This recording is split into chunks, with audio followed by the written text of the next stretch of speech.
Hi hello namaste welcome to our channel social post. This is మాన్స. ఈ రోజు మనతో పట్టినటువంటి గెస్ట్ అడ్వకేట్ ఆదిత్య మలిలా గారు, immigration law consultant. Namaste sir. Namaste అండి.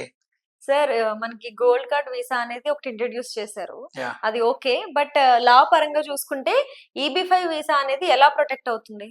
Exactly. So, very good technical and legal question అన్నమాట. హ్మ్.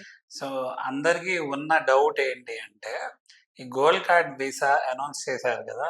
సో, ఈ గోల్డ్ కార్డ్ వీసా ఎప్పుడైతే అనౌన్స్ చేశారో, సో, they are thinking like EB5 visa will stop. హుహు.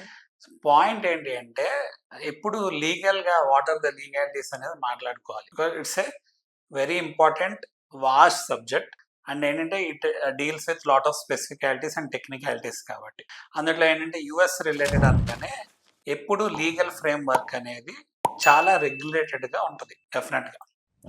సో మరి అంత లీగల్ ఫ్రేమ్ వర్క్ ఉన్న టాపిక్ని జస్ట్ ఇప్పుడు ఆబ్వియస్లీ ఏంటంటే మనం ఒక్కోసారి అనౌన్స్మెంట్స్కి కొన్నిటికి కన్ఫ్యూజ్ అవుతాం. ఈవెన్ దో లైక్ ఏంటంటే ప్రెసిడెంటే అనౌన్స్ చేశారు. ఆయన ఏం అనౌన్స్ చేశారు, ఒక గోల్డ్ కార్డ్ వీసా అనేది తీసుకొస్తున్నాము, దానికి 5 మిలియన్ అయింది. అయితే ఆ 5 మిలియన్ ఎక్కడ ఇన్వెస్ట్ చేయాలి ఏంటి అనేది they still did not come up with, ఏమి చెప్పలేదు క్లారిటీగా. బట్ మనకి లీగాలిటీస్ ఏంటి, ఆల్రెడీ ఇన్వెస్ట్ చేసిన వాళ్ళ పరిస్థితి ఏంటి, ఇన్వెస్ట్ చేయబోయే వాళ్ళ పరిస్థితి ఏంటి, ఇంకా ఫ్యూచర్ లో ఎవరైనా ఇన్వెస్ట్ చేయొచ్చా? సో ఈ క్వశ్చన్స్ అన్ని ఉంటాయి కదా. మరి ఈ క్వశ్చన్స్ అన్ని ఉన్నప్పుడు ఎవరికన్నా వాళ్ళకి వచ్చే మేజర్ డౌట్ ఏంటి, మనం చేయొచ్చా లేదా, లేకపోతే ఇది అసలు క్లోజ్ అయిపోయిందా లేదా క్లోజ్ అయిపోతుందా ఏంటి అని అనుకుంటా ఉంటారు. మనకి లీగల్ గా చాలా నీట్ గా మంచిగా ప్రొటెక్ట్ అయి ఉంది EB5 వీసా.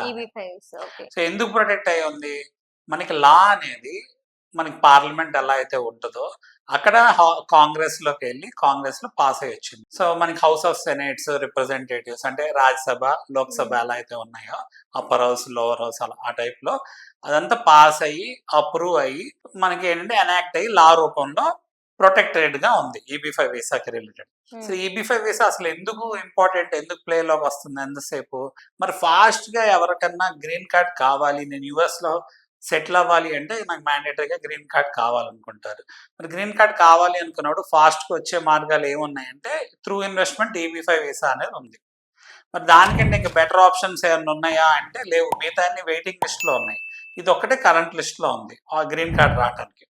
మరి EB5 వీసా లా పరంగా చూసుకుంటే మనకి ఎలా ప్రొటెక్ట్ అయి ఉంది అంటే, నేషనాలిటీ అండ్ ఇమిగ్రేషన్ యాక్ట్ ద్వారా EB5 వీసా అనేది 1990లో వచ్చింది. సో 1990లో ఇమిగ్రేషన్ నేషనాలిటీ యాక్ట్ ద్వారా వస్తే ఆ EB5కి రిలేటెడ్ లా ఏదైతే ఉందో రిఫార్మ్స్ అండ్ ఇంటిగ్రిటీ యాక్ట్ కింద 2022లో రివైజ్ అవడం జరిగింది. సో 2022లో ఎప్పుడైతే రివైజ్ అయిందో ఆ లా అనేది 2027 వరకు ప్రొటెక్ట్ అయ్యి ఉంది. మరి మనకి అనౌన్స్మెంట్ ఇప్పుడు ట్రంప్ గారు చేసిన అనౌన్స్మెంట్ ఎప్పుడు వచ్చింది, ఇప్పుడు వచ్చింది 2025లో వచ్చింది. మరి లా వచ్చేసి 2027 వరకు ఉంది. అంటే ఎంత మంచిగా ప్రొటెక్ట్ అయి ఉంది అనేది మనకు అర్థమవుతుంది కదా. వాళ్ళ ఆలోచన ఎంతసేపు ఎలా ఉందంటే $800,000కి మీకు అందరికి గ్రీన్ కార్డ్ ఇచ్చేయటం ఏంటి, మాకు ఎలాంటి వాళ్ళు కావాలంటే అల్ట్రా రిచ్ పీపుల్ కావాలి, లేకపోతే అలాంటి వాళ్ళు మా కంట్రీని ఎలాంటి వాటికి ఇన్ఫ్లుయెన్స్ చేయగలగాలంటే వాళ్ళ వల్ల జాబ్స్ క్రియేట్ అవ్వాలి, వాళ్ళు సర్ప్లస్ కి ట్యాక్స్ కట్టే వాళ్ళు అయి ఉండాలి, వాళ్ళ వల్ల ఎకానమీ పెరగాలి, ఇంటెలిజెంట్ పీపుల్ కావాలని వాళ్ళతో ఇంటెలిజెంట్ మెరిట్ అండ్ మోరో డబ్బులు ఉన్నాళ్ళు. ఎందుకు డబ్బులు ఉన్నాళ్ళు అంటే ఆ డబ్బులు ఉన్నాళ్ళు అక్కడ బిజినెస్ కానీ అన్న పెట్టినప్పుడు అక్కడ ఎంప్లాయ్మెంట్ ఎకానమీ జనరేట్ అవుతుంది అనేది వాళ్ళ ఆలోచన.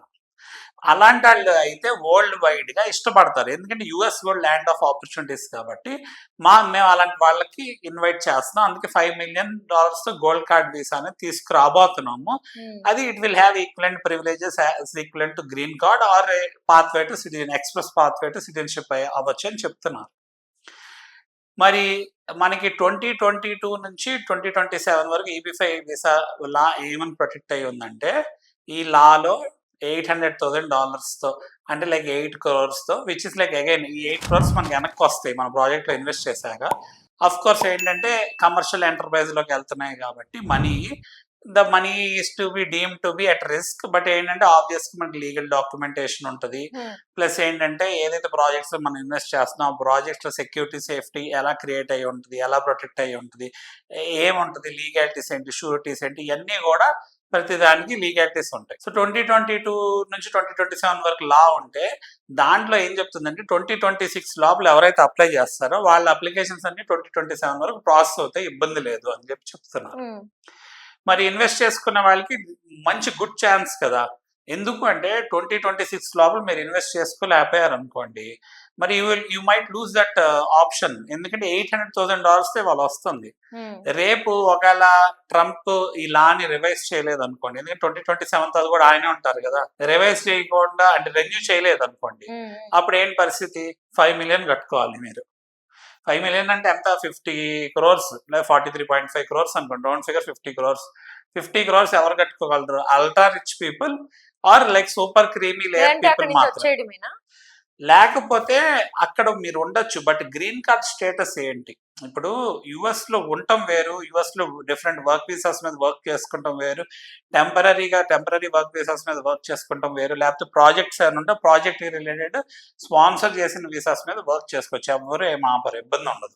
బట్ మనం యుఎస్ వెళ్ళినాడు, మేము అక్కడ సెటిల్ అయ్యాము అని, ఫైనాన్షియల్ గా స్టేబుల్ గా ఉన్నామని, లేకపోతే జాబ్ నుంచి జాబ్ మారాలన్నా, లేకపోతే ఆ ఫైనాన్షియల్ స్టెబిలిటీ రావాలన్నా, పర్మనెంట్ రెసిడెంట్ లీగల్ రెసిడెంట్ గా మారాలి అని అనుకోవాలి అన్నా కూడా వాళ్ళు ఏమి భావిస్తారు అంటే, మాకు గ్రీన్ కార్డ్ వచ్చి ఉంటేనే మేము అలా ఫైనాన్షియల్ స్టేబుల్ అని చెప్పుకోవచ్చు, లేకపోతే ఫైనాన్షియల్ స్టేబుల్ గా కన్సిడర్ చేయొచ్చు అని చెప్పి అనుకుంటారు. డెఫినెట్ గా అది ట్రూ, ఎందుకంటే గ్రీన్ కార్డ్ వస్తే it's a path way to citizenship కాబట్టి. మోర్ ఓవర్ గ్రీన్ కార్డ్ ఉంటే వేరే లీగల్ పర్మనెంట్ రెసిడెంట్ అయ్యే అవకాశం ఎక్కువ ఉంటుంది కాబట్టి. సో ఎందుకు అంటే లీగల్ పర్మనెంట్ రెసిడెంట్ గా ఉన్నప్పుడు అఫ్ కోర్స్ ఏంటంటే సిటిజన్ లాగా మీకు voting rights Rao, but other benefits అన్ని ఉంటాయి. ఎవరు మిమ్మల్ని ఏంటంటే అంత ఈజీగా కంట్రీలోంచి వెళ్ళిపోమని చెప్పడం కుదరదు, ఎందుకంటే గ్రీన్ కార్డ్ స్టేటస్ మీరు జాగ్రత్తగా మెయింటైన్ చేస్తే ఎవరు మిమ్మల్ని ఇబ్బంది పెట్టరు.